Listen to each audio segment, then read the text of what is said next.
Good day, it's Professor Reznick again, and today I want to talk about, or I want to present to you a summary of how the economy is out of control, the chaos that characterizes capitalism. So it's going to be a summary of what we've done over the last few lectures.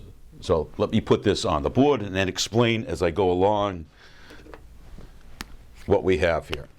We have the rate of profit, the little r, and now I want to characterize this as the rate of profit in each and every enterprise, and I'm going to use a little subscript here, I. So little I represents any one of the enterprises in the good industry. So that's the means of production industry, and it's called, as I mentioned to you before, Department 1 by Marx. So C represents the means of production of what Marx calls in volumes 2 and 3 of Capital, Department 1.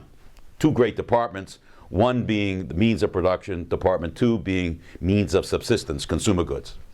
And that's equal to user notation, K star, capital accumulation, delta C plus delta V. That's all the distributions to expand that enterprise in this particular industry, plus everything else which is necessary to support and expand the firm, the dividends, the managerial salaries, R&D, and so forth. So all of this for each and every firm in that industry. And by the same logic, we have every single firm in the V-good industry, Department 2, equal to K star plus lambda, perfectly symmetrical in the V-good industry. So let's start. Let's assume there's an expansion. So everything is going well, the rates of profit are rising, capitalists are doing well, and by that logic, they are increasing their subsumed class expenditures to secure these different conditions of existence. So the economy is expanding, and the demands for labor power, demands for means of production, demands for wage goods, and so forth, etc., expanding. People are euphoric. As I explained to you, this gives rise to intense competition within these industries. So let me mark that here, intense competition within each of these industries, within the means of production industry, within the wage good industry. Okay. Now Marx also talks about, and I'm not presenting it in this course, but let me just add it here. Marx also talks about competition across industries. That is, he talks about competition across the C industry and the V industry. What he has in mind there is that for whatever complicated reason, if the profit rate in, say, the wage good industry were, for whatever reason, higher than the means of production industry, then capital would move from the lower to the higher profit rate, from the means of production industry to the wage good industry, to take into account earning a higher rate of profit in the Department 2, the wage good industry. But we're going to leave that aside. He discusses that in volume 3 of Capital, and that's called, it's very famous within the Marxian tradition, the transformation problem. Okay? But it really is just a different form of competition. We're going to stay with our competition within each industry. So we have intense competition, and then as we explained, that's going to propel each and every firm in these two different industries to attempt to raise their composition of capital in each of these industries. Every single firm in the C industry and the V industry raise their composition of capital, raise the productivity of labor, the technical productivity of labor in each of these firms in these two different industries. Okay. And as I explained in that tableau that we put on the whiteboard, this in turn will produce a declining rate of profit. Where? Well, everywhere. So you get a startling result, which is the expansion is going to set in motion intense competition, the attempts of firms to increase their composition of capital, to raise their productivity so that they can survive. And then the ironic result is that's going to beget a falling rate of profit and the possibility of a recession. So So this is going to, let me not put it there because I put it over here. This is going to create the possibility of a recession, a decline in the demand for labor power, a decline in the demand for means of production, in other words, a recession. So what Marx has done here is shown how an expansion, higher rate of profit, increased demands for labor power, increased demands for means of production, can set in motion via competition a recession. Expansion carries within it the possibility of a recession. So that's an explanation of why you have a downturn. The downturn is caused in part because there was an upturn. That's what the Marx is trying to get across, this kind of instability which is present in capitalism. So just to review, so we don't lose it, this intense competition here, that is, as we explained, a struggle over super profit. That is, the successful firms, they get a surplus value plus a super profit. Okay? The unsuccessful firms in each and every industry, they lose a super profit to the more successful one, if you recall. Okay? And this is, for the C industry and the V industries. So that's this allows the firms that are gaining the super profit, they can then expand K star plus lambda. Those that are losing will contract their accumulation. So you have this process of competition occurring, successful firms expanding, unsuccessful firms contracting. As all the unsuccessful firms try to respond so that they don't go out of business, they raise their organic composition of capital. That's not the only strategy, but that's one of the things that Marx is talking about. They raise their organic composition of capital to stay alive. Okay? And as all firms try to do that, that drives down the rate of profit for all of them, and hence you have the possibility of recession. So it's a very powerful, fascinating story that Marx has described here of this cyclical expansion, decline of capitalism. But notice, this rise in the productivity of labor, which is the result of this competitive process, also produces something else, which is the decline in the unit values of these two goods. These two goods produced in these two great industries. So the very productivity of labor, this goes back in the course, I explained this a long time ago, a rise in the productivity of labor means it takes less social labor to produce a commodity. That's what this says. So there's the inverse relationship in Volume 1 between a rise in the productivity of abstract labor and the fewer hours of abstract labor to produce a commodity. That's what's happening here. So capitalism, on the one hand, is driving the economy down because of expansion. On the other hand, this cheapening of C and V is going to push the economy up into an expansion. Let's call that this cheapening of inputs, the cheapening of inputs, that is C and V, that's going to drive the economy into an expansion. Why? Well, because what we've already learned. Because the rate of profit is S over C plus V, and so you are driving down the cost of C, you're driving down the cost of V, and driving up the rate of profit, and hence increasing K star plus lambda. And therefore, increasing the demands for labor power and increasing the demands of means of production. And if when you're watching this and you're listening to me and you're reading Capital, you're saying, well, which is it? Is it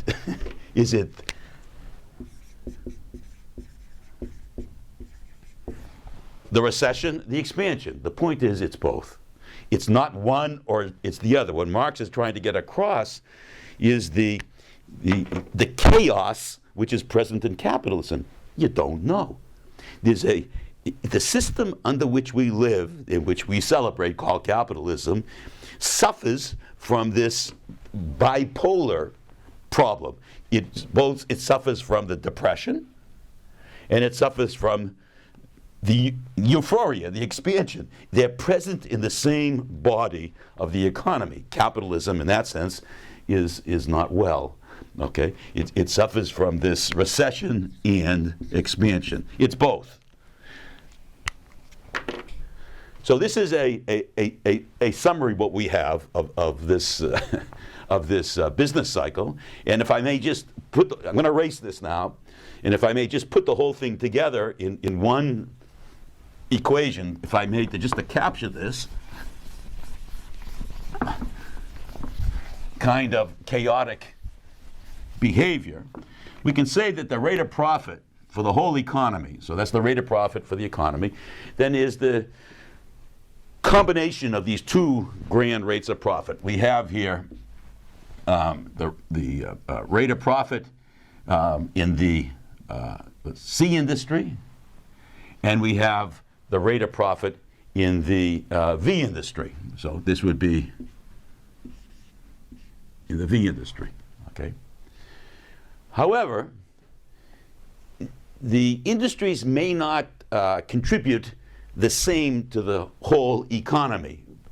And so we want to weight them to take into account their different sizes in the economy. So let me do that. I'll weight them by the proportion of their surplus in terms of the total value added in the economy. So I'm just going to, I would add up the total value added by the workers. Remember what this is now. The total use value of labor power in terms of what the workers, yield. Same thing over here. So this would be the surplus value in C as a proportion of the total value. This would be the proportion in the V of adding up of the surplus value in the economy. Roughly, very roughly, for the United States, this coefficient may be 2/3, this coefficient may be 1/3. In other words, the wage good industry contributes more to the overall growth in the economy, the profit rate, than does the means of production. Okay, so here's our weighted average equation for the two profit rates and the rate of profit for the economy as the average, weighted average of the two. Okay, so what do we say here? This is going up. We start with an expansion, and therefore this is pushing it up. Expansion, everybody is happy. Jobs are available, sales are growing, and so forth. That very expansion sets in motion, in terms of what we've done heretofore, this intense competition within each and every industry. That drives down the rate of profit, organic composition of capital going up, and so forth, and that drives this down. Okay. In turn, the very driving down of the rates of profit acts to cheapen the C and V, drives it up. The very cheapening of C and V allows some firms to expand their K-star, increases competition once more, drives the rate of profit down. It's a never-ending process of the economy being pushed and pulled in different directions. To summarize, and to pick up the thread that we had in the first part of the course, the profit rate in the economy, the demands for labor power, the demands for the means of production, wages, profits, and so forth are all overdetermined. They're all sites of these contradictory forces, just like you and I as human beings and everything else under the sun, including the sun itself, is being propelled in different directions by these different social and natural movements. Such is the case with the economy. It's not the economy, nor you and I, are well-ordered entities. Rather, we are sites of different determinations, and the example I just gave you is how the economy itself is a site of these different pushes and pulls. Hence, it's not under control.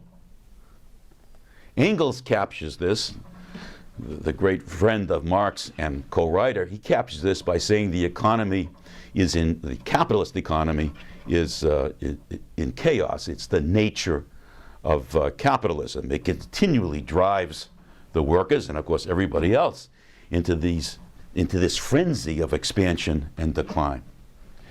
Later on, as I mentioned to you, another economist is going to come along. Marx is long dead by now. His name, John Maynard Keynes. You've probably studied him.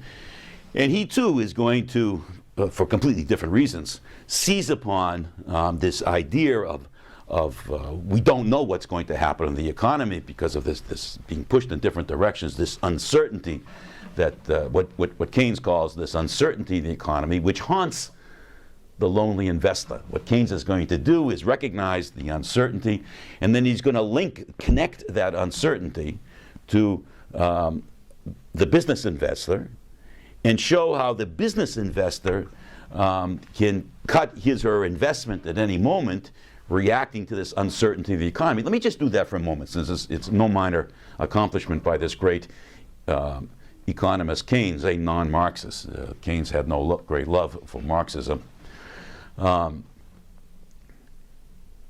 What we're talking about here, if I just might translate this, what we're talking about here is that Keynes is focusing on the delta C over C. Okay, so he's just focusing on what he calls investment. That is just the investment in new plants and equipment. Okay, delta C over C. So we're not focusing on the delta V over V, just that component delta C over C. And Keynes is saying, look, business, in our language, capitalist, Keynesian language, the entrepreneur has to make decisions today about what's going to happen tomorrow. So the investment decisions today, that delta C over C in Marxian terms, the investment decisions today depend upon the investor's ideas about the future. And the future, obviously, is you don't know what the future is. We're not gods. So we have to guess as what the future will be, and that's going to shape how much investment we make today. Well, the problem is that everything under the sun shapes our expectations of what the future may bring about. Everything, all the changes, all the political, economic, and cultural changes today, and natural changes which occur today, will shape our ideas about the future and hence feedback to affect how much investment we're going to make today in plant equipment and machinery. So by the way, before I give you the example, Marx calls this shaping of everything shaping investment decisions today, animal spirits. What that means is as follows, is that for corporations trying to make decisions about delta C over C, if there's, in terms of what we just did, if there's intense competition, then they might be fearful of how this is going to turn out, and they may start to, paradoxically, reduce their investment.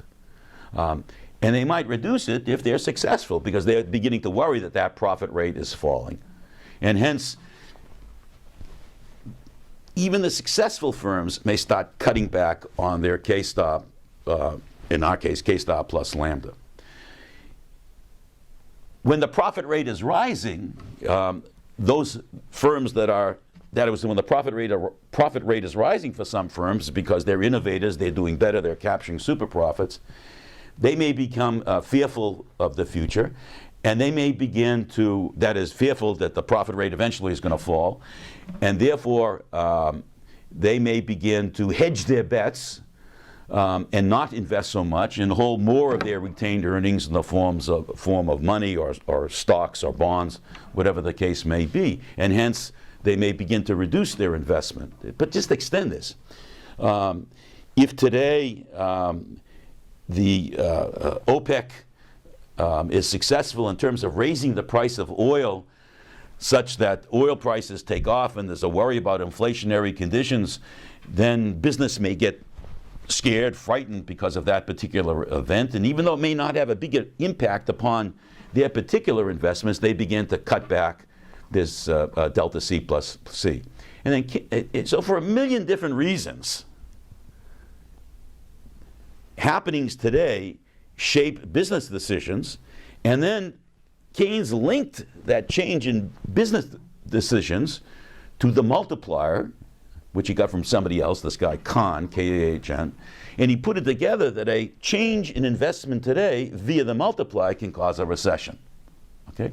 So the very uncertainty present, if we can make use of this now, the very uncertainty present in the economy can add its effectivity to business at any particular moment because you don't know what's going to happen, and hence that in and of itself can make investment, in our case, K star plus lambda, all over the place, shifting up and down, and that in turn can shape the economy into these expansions and these declines. So that's the summary that I wanted to present to you of the second reason for the business cycle. The first reason, if you recall, don't want to lose that, is the very expansion can bid up the prices of inputs, and that can cause a decline. Remember, we did that. And Marx also provides a number of other reasons how we can get these business cycles. Can't do that in 305, but there are a number of other reasons. You can, to mention another one, there can be what is called a disproportionality between the means of production and the wage good industry. That is, one industry may be expanding faster than the other, and that differential rate of expansion can cause a business cycle. It can cause the entire economy to slow down. And there's still other examples of this. But I think you get the idea in these two examples that we have discussed in some detail, how and why there can be a business cycle present in capitalism, and that, along with class exploitation, provides this powerful critique that Marx is giving us of this capitalism. So I shall stop there until the next lecture.